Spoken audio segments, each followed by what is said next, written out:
سلامونه او نیکې هیلې ټولو لرو برو افغانانو ته. افغانانو ورونو پرون په دوبۍ کې ایشیا کپ د کرکټ میچ و، د انډیا او د پاکستان مقابله وه. هغه مقابله چې د هغه انډیا وګټله، موږ ورته مبارکي ویو.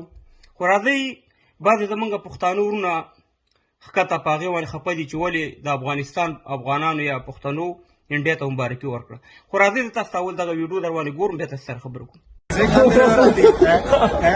Sí, माशाल्लाह, congratulations on चलो आज थोड़ा सैड है लेकिन कोई गल नहीं, फाइनल कट्ठे खेडांगे, फाइनल कट्ठे खेडांगे. Thank you دا مو کتله. زه تاسو ډېر افسوس راځي په دې ښکته پښتنو باندې چې تاسې به کله دا د کشمیر ټیکه چې تاسې اخیستې ده، دا د انډیا دښمني چې تاسې په دې خپله اوږه باندې اخیستې ده، آیا دا پنجابی پاکستانی نه دی؟ آیا دا سندھی پاکستانی نه دی؟ آیا دا بلوچ پاکستانی نه دی؟ یوازې پاکستانی ته یې چې کله یې د برما ټیکه تاله په غاړه درکړي، کله یې د کشمیر ټیکه تاله په غاړه درکړي، کله یې د فلسطین ټیکه تاله په غاړه درکړي، کله یې د افغانستان ټیکه تاله په غاړه درکړي. ته ولې ردې بدې وې؟ دا زما حق دی چې زه انډیا ته مبارکي ورکوم، که زه پاکستان ته مبارکي ورکوم، که زه انګلیش ته مبارکي ورکوم، چې هر ټیم ته مبارکي ورکوم. دا کرکټ میچ دی. ته څه حق لرې چې ته ماته راځې چې ولې افغانانو د انډیا بیرغ راوچت کړی دی؟ دغه د پنجابي ویډیو مې راته وښوده چې دغه شان دي په لبها ویډیوګانې دي چې موږ کتلي دي چې د پاکستان پنجابي او د انډیا پنجابي یو بل سره هغه ملي سرود نه دی، ملي ترانه چې د انډیا هغه ورسره یو ځای وي، بیرغونه ورسره یو ځای ادا کوي، بېادبي دې ما په خولې په یو بل سره په خولو کې ورکوي. هغه هېڅ خبره نه ده. خو که زه راشم زه ووایم چې د انډیا زنده‌باد او بیا ته راځې وروره ما ته کنځلې او بدې ردې وې.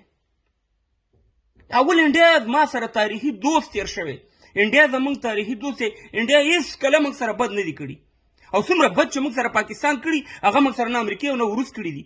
تاسې ولې په دې خبره سر نه خلاصوئ؟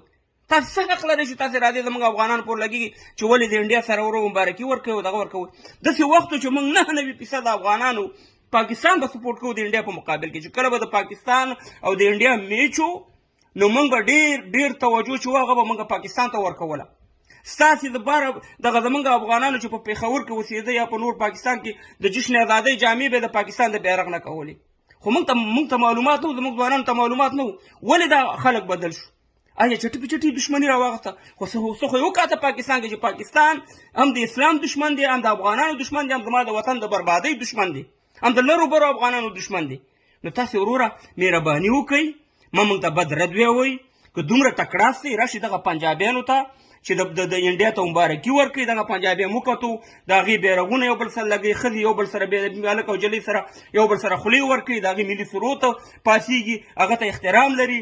او دا خپل هغه چودري دی که بلا دی هغه وایي چې که جنګ شو د انډیا هغه طرف ته دې طرف ته پنجاب خرابېږي. ستا به کله سر خلاصېږي پښتونه؟ ته ولې ما سره دښمني کوې د انډیا په سر باندې؟ انډیا ما سره بد نه دي کړي، موږ سره تاریخي دوستي لري. ستا پلار نیکه سره انډیا په تاریخي دوستي لرلو. ته خو لږ تاریخ مطالعه کړه. او ته د پنجاب دښمني نه کوي، خو دا ټیکه یې تاله درکړې. ته یې د خپل غم وکړه، ما موږ باندې دا الزامونه لګوه چې موږ انډیا ته مبارکي ورکوو، چې هر یو ټیم ته مبارکي دا زموږ حق دی. موږ انډیا ته د نر غونډه کې مبارکي ورکوو چې مبارکه دې شي انډیا. او که ته سم شي سړیتوب دې زده کړو، تا ته به مبارکي درکړو، ته هم زموږ ورور یې. موږ په پروس کال د 20 ورلډ کپ چې ما انډیا له مبارکي نه ورکړم، دا ستاسې پاکستان ته مو مبارکي درکړه. نو خدای په لحاظ باندې مه نفرتونه جوړوئ او مه دا ټیکې د پاکستان تاسې په غاړه استئ. تاسې ته ما مخکې ویلې چې مخکې ویل چې پاکستانیان تاسې ناست دی، تاسې افغانان استئ، پښتانه استئ. دا خپله د پلان لیکه